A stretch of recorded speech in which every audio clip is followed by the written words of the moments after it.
Good morning, everyone. I thought I would do a little video on the replacement of a 300 TDI turbo. I did look on YouTube and I actually couldn't find any videos that were pretty simple and sort of self-explanatory and practical, so I thought I'd just do it here. Just to give you a quick short story, we were on our way up to Scotland with our Land Rover 300 TDI towing a motorbike trailer, and about 100 k's south of Glasgow we started getting a hell of a lot of white smoke coming out of our exhaust pipe, and we drove a bit for a while like that. I thought we might have a more serious problem with our engine, but anyway, when we got to a petrol stop, we decided to actually call our insurance company, and a guy came out and he said that he thought it could be a blown bearing in the turbo. I also chatted to my dad in South Africa, who's quite a fundi on Land Rovers, and he said the same thing. So anyway, we then did just take the pipe off one of the ends of the turbo, and it was very evident that the actual turbo was very loose. In other words, there'd been a complete failure of the bearing. So we ordered all the parts on LR Parts online, and they got actually delivered to our destination in Scotland, and we had the car towed to Scotland with the motorbike getting towed behind the tow truck which had the vehicle on it. And yeah, we have over the last couple of days dismantled the turbo, and on the next part of the video I've just put it together basically just so I can show you how it all goes together and how we took it off. And then I'll also take you guys through putting the new turbo back on overnight. So what I've actually done here is that I've just sort of put everything back together how it was, just so you can get an idea as to what you need to take off first and so forth. So the first thing to do is to take the rubber mat off the top of the engine that sits on the 300 TDI. To do that, it's very simple. You just detach the top oil cover inlet, take the cover off, and just close that up again. I've actually just left ours on top of the bonnet there. Next thing to do is to take off the two cooler pipes that go onto this coolant bar. Take off that side there, take off that side over there. Then take off the inlet manifold, where there are, if I recall, I think there were 4 bolts that needed to be taken off, and I think it was a number 13 socket, if I recall.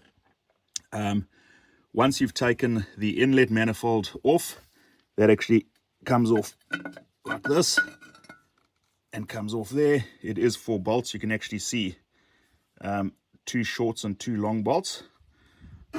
Once that is off, you can then detach the coolant bar, which comes off there. Then the next thing I did, if I recall, is that I took off the flexible hose that goes between the intercooler and the turbo, which is down there. Then the other thing I did was to detach the air inlet into the turbo, so that pipe came off next. I've just left this here because this is a little heat shield which bolts onto the inlet manifold, which comes off and obviously protects the air intake from the heat of the manifold. Once I'd taken that off, I then took off the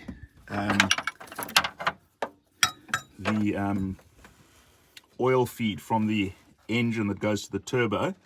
And this is something, by the way, that you must always check when you do replace a turbo, because we possibly had a bearing failure in the turbo because of a lack of lubrication. So we've bought ourselves a new oil feed pipe and also an oil drain pipe from the turbo. Yeah, so once I'd taken those things off, I then started detaching the main manifold.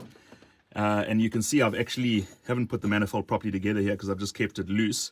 But basically the entire manifold needs to be removed, and there are 1, 2, 3, 4, 5, 6, 7, 8 bolts. If I recall, they were a number 15 socket, if I'm not mistaken. Also, what you needed to do is to detach your exhaust from the manifold. That I think was also number 15. You need a very, well, basically 2 long and 1 short 1/2-inch extension bars onto your ratchet. And what I would suggest, we actually used a breaker bar to have enough leverage to get these 3 manifold bolts out, and they came out actually quite easily as long as you had enough leverage. And as I say, you need 2 long extensions and 1 short extension to get low enough sort of below the axle to actually be able to you know, use your long bar to obviously get those nuts off. So once the exhaust's off and once the manifold's off, you can then actually remove the entire manifold and turbo. As I say, I've already sort of taken this manifold apart because I needed to, when I was just sort of fitting it and looking at the new turbo. So obviously this would normally all come off in one piece, but I'm just going to take off the individual parts of the manifold. There was the one portion, then the other side of it was over here, but remembering again, this is all actually part of the main manifold. And then the actual main turbo unit comes off, and as mentioned, to get them out, whoops, there goes the turbo, sorry. So the turbo I've already actually detached from the manifold. I did that earlier. That turbo is attached to the manifold with 4 short 8mm bolts. What I've actually done is I've bought stainless steel bolts to replace those steel bolts with, so that in future, if you ever have to do it, you're not going to be dealing with inferior quality bolts. But basically, when one does take this off, the actual whole turbo and manifold will come out as one piece. But as I say, I've already detached the turbo, hence the manifold and the turbo are coming out in 2 pieces. So the manifold needs to come off. Excuse me, I'm just trying to make sure I've got enough power here to be able to take it off. Okay, so then the whole manifold and actually comes right out.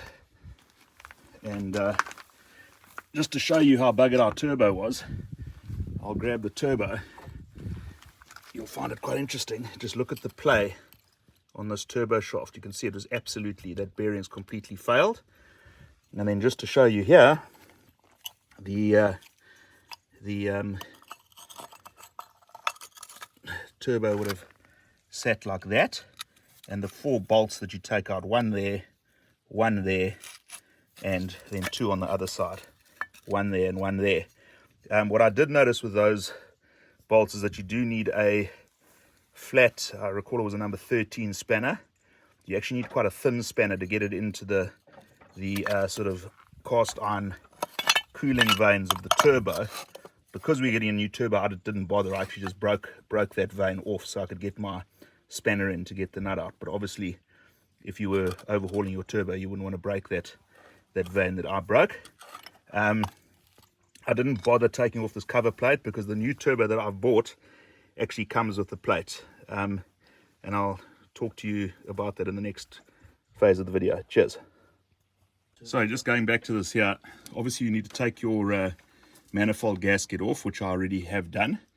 Ollie, you just want to go and hold that manifold gasket up over there. Yep, so that's been taken off. We did order a new one of those, but that one actually looks like it's in pretty good condition. It's actually quite new because this engine apparently was replaced not long ago. So I might just use that one. When I took the manifold off, you could see that a stud came out there, and those 2 over there. Obviously, when putting those studs back, one's got to be incredibly careful that you don't strip the threads. So what I have bought is some of that special sort of copper protectorate that you can put on your bolt threads, so when you do put them back, you know, they sit nicely, and they you know, they obviously you're putting a mild steel bolt into an aluminium block there. But yeah, just to say, be hell of a careful that you don't strip or graunch those threads in any way. We're going to clean the face of this manifold face on the head just with some light sandpaper and clean it up. I'm also just going to clean up some of these pots here that have got you know, a lot of oil in them, because this turbo was yeah, blowing oil all over the show. We probably also even going to take off the intercooler, because I have a horrible suspicion that that's absolutely full of oil as well. So I'll also check that. We have in fact taken the whole exhaust pipe off, which I have put down here. This car of ours has actually got a modified exhaust pipe, so you know, it's not a full exhaust pipe. It actually doesn't even have a muffler, this thing, so it's a bit of a noisy beast that was built for sort of off-roading and obviously impressing people with the noise from the engine. But anyway, yeah, that exhaust was actually full of oil, which was we wanted to get out. So when we do get the new turbo in, it's not going to obviously smoke too much. Just a couple of other things to mention. When you're putting the turbo back, very importantly, you must put the drain pipe from the bottom of the turbo onto the turbo first before you reinstall the manifolds and turbo combined. In other words, don't try and after you fitted the turbo and the manifold, then try and fit the drain plug, because you won't be able to get to the socket, or should I say, you won't be able to get to the nut on the oil drain pipe to attach it to the turbo. So first attach it to the turbo, then after you fitted the turbo and manifold to the engine, you can then attach the actual drain feed to the engine block, where you see there is some toilet paper that I've just stuck in there to keep it clean. That top one is where the actual oil feed to the turbo comes from. Now, interestingly, that one I would actually fit first before you put the turbo on. So fit it and then leave it hanging loosely, and then after you've put the turbo, you can connect that. And again, the reason for that is actually being able to access them relatively easily. So as I say, first attach the oil drain to the turbo and attach the oil feed to the block. Then once the turbo and manifold are reinstalled, you can then screw the oil drain onto the block, and you can screw the oil feed onto the top of the turbo. So another little thing just to mention is that always detach your battery when working on a vehicle, just in case you happen to short your starter motor, and obviously that could cause all sorts of unfortunate problems if your car was to lurch forward and it was on you know, on a jack or something like that, which this isn't. But just to say, just always a good reminder when working on a vehicle to detach your battery terminal so you can't short your starter when you're working on it. Over and out. Oliver, what are you doing, my boy? Cleaning all the parts for the car. That's what I'm doing. Are you being well treated by your father? No, not at all.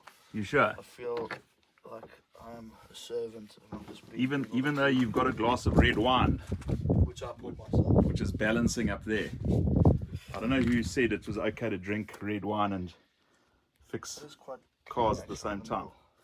So yeah, that's the intercooler pipe to the turbo, which Oliver's just cleaning. Are these also for the intercooler pipes, right? These are connected to here, right? They are not those particular ones. Different. Okay. But that you see that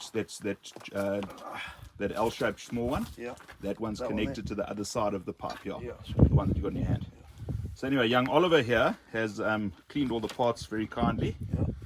Yeah. And now that they're all clean, we're going to put them all back together. There's our box of rubbish. There is our set of tools. We've also just changed the oil, so we put all our old oil into that oil capturing can, which we then take to a depot to throw it away.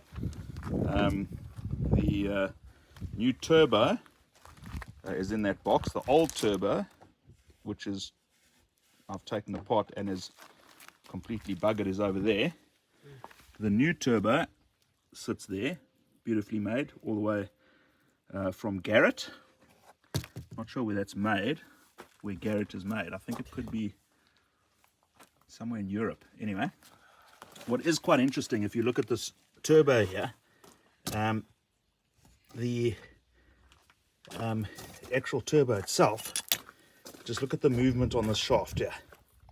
I don't know if you can see that. Hang on. Look at that. So it just shows you how buggered that bearing was. We're actually very lucky this turbo didn't disintegrate and end up inside the bloody engine and the cylinders and totally screw it up. Anyway, that's the old one. And yeah, the brand new one is in there, which I'm looking forward to fitting, and we'll fit that shortly. What we've also done on this vehicle is we've done a full oil change, changed the oil filter, changed the fuel filter. We've just taken the intercooler out, which is here. I've just repositioned it, but we took the intercooler out because it was actually full of oil. And as shown earlier,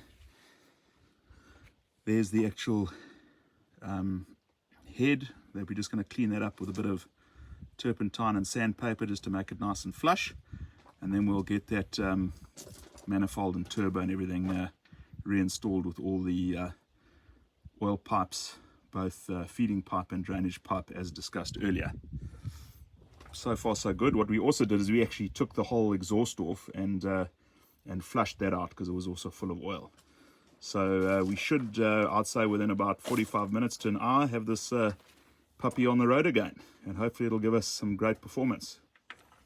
Hi, so this is now the stage where we're actually fitting the turbo back to the 300 TDI engine, and just to show you what we've done, down here you'll see that we have connected the oil feed to the turbo first, and I've left it here with its little plug in the end so that no dirt gets in it. So we've connected that first. Then secondly, what we're doing with the new turbo is that we are connecting the oil outlet pipe that goes onto the bottom of the turbo. It's got a little gasket that's in green there, so I'm just tightening that on. And once we've got that on, we will then go ahead and fit these two side parts of the manifold, and I'll just put a little bit of sort of copper like greasing material to help with that fitment onto the actual turbo manifold. And this one goes on that side, and the shorter one actually goes onto the left hand side of the turbo over there. We've cleaned those up nicely, and those will then fit in, and once they're nicely fitted in, we'll then actually get the turbo into position and fit it onto the block. And once we've done that, I'll do another short video just showing you all the rest of the things we do. Thank you very much. Hi, here we are again. Just wanted to show you a bit more progress with where we are getting this turbo back. So as I mentioned, we first attached the oil outlet pipe to the turbo, and we attached the oil inlet pipe to the block. Then we fitted the turbo and manifold back onto the head. What we found was that the oil outlet pipe from the turbo was quite difficult to then bolt onto the actual block where its journal was. So we ended up actually pulling the manifold off and then attaching the oil outlet pipe to the manifold, and we managed to get the gland sitting nicely, and we managed to tighten it up nicely. If you just focus now on the actual manifold and turbo, you can see that we've now attached the exhaust manifold, the sort of turbo middle part of the manifold and the other side of the exhaust manifold. We've just nicely tightened those two nuts up, these two up, those two up. I've got one nut under there to do. What we'll also do next is to attach the oil feed pipe to the turbo next. What somebody actually suggested we should do though is actually to turn the engine over a number of times to actually see whether oil does in fact pump out of that pipe, to make sure that we definitely don't have any blockage somewhere which is preventing oil getting to the turbo bearing, because that could have been a reason why this turbo failed. It's unlikely though, because I think it was a very old turbo that had never been replaced, but I am going to follow that suggestion of actually turning the engine over until such time as actually oil comes out of this pipe, to see that the main bearing in the turbo is actually getting oil. Another thing you can do is to actually prime that turbo bearing as well, just to ensure that when the car does actually start, there definitely is oil servicing that bearing. After we've done this sort of exhaust part of the manifold, then I will put on the inlet manifold, which will obviously fit on there, with the bar that goes on top where you'll connect these two water pipes. And probably the last thing we'll do then is just to connect the manifold at the bottom. We'll also then connect the elbowed pipe from the turbo to the bottom pipe to the intercooler, and then obviously also the top pipe of the intercooler we will need to connect onto the side of the manifold. So that's about it, but we'll show you next. Cheers. We have just come across this most incredible valley here on our way south down to Glasgow. Had a bit of a cock up. Very sadly, my bloody motorbike over a big bump slipped and broke one of its straps.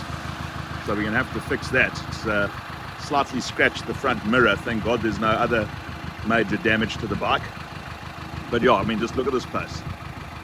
It's absolutely spectacular. Look at that mountain. It's almost like hard to capture the beauty with a video, but I mean, it's just absolutely beautiful, this valley.